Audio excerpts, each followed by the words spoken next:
Hi hello. ഇന്ന് ഉച്ചത്തേക്ക് നല്ല നെയ്ച്ചോറ് ഉണ്ടാക്കാമെന്ന് വിചാരിച്ചു. അതിനായിട്ട് ഞാൻ ജീരകശാല അരിയാണ് എടുത്തത്. അത് നന്നായി കഴുകി ഞാൻ അടപ്പത്തിട്ട് വേവിച്ച് വാർത്തെടുത്തിട്ടാണ് കേട്ടോ നെയ്ച്ചോറ് വയ്ക്കുക. അപ്പോൾ വേവിക്കുമ്പോൾ ഉപ്പൊക്കെ ചേർത്ത് വേവിക്കുക. പിന്നെ കാഷ്നട്ട്, സവാള, ക്യാരറ്റ്, പച്ചമുളക്, കറുകപ്പട്ട, ഗ്രാമ്പൂ, കുരുമുളകൊക്കെ എടുത്തു വെച്ചിട്ടുണ്ട്.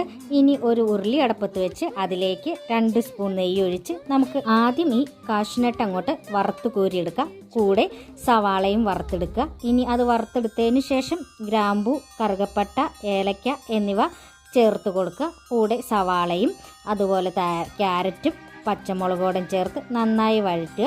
ഇനി ഇതിലേക്ക് ചോറ് ചേർത്ത് കൊടുത്ത് നമുക്ക് ഇളക്കി നന്നായി യോജിപ്പിച്ചെടുത്താൽ നല്ല അടിപൊളി നെയ്ച്ചോറ് റെഡിയാണ്. പിന്നെ നമുക്ക് വറുത്ത് വെച്ചിരിക്കുന്ന സവാളയും അതുപോലെ കാഷ്നട്ടും ഒക്കെ ഇതിൻ്റെ മുകളിലിരുന്ന് വിതറി ഒന്നോടെ ആവി കയറ്റി എടുത്ത് വെച്ചാൽ നല്ല സൂപ്പർ ടേസ്റ്റി ആയിട്ടുള്ള നെയ്ച്ചോറാണിത്.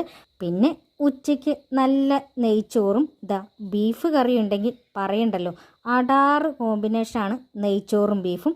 അപ്പോൾ ഇന്ന് ഉച്ചത്തേക്കുള്ള ചോറ് കഴിക്കട്ടെ. കഴിക്കാത്തവരുണ്ടെങ്കിൽ ഓടിവായോ. ഇത്രയേ ഉള്ളൂ. ടാറ്റാ, ബൈ.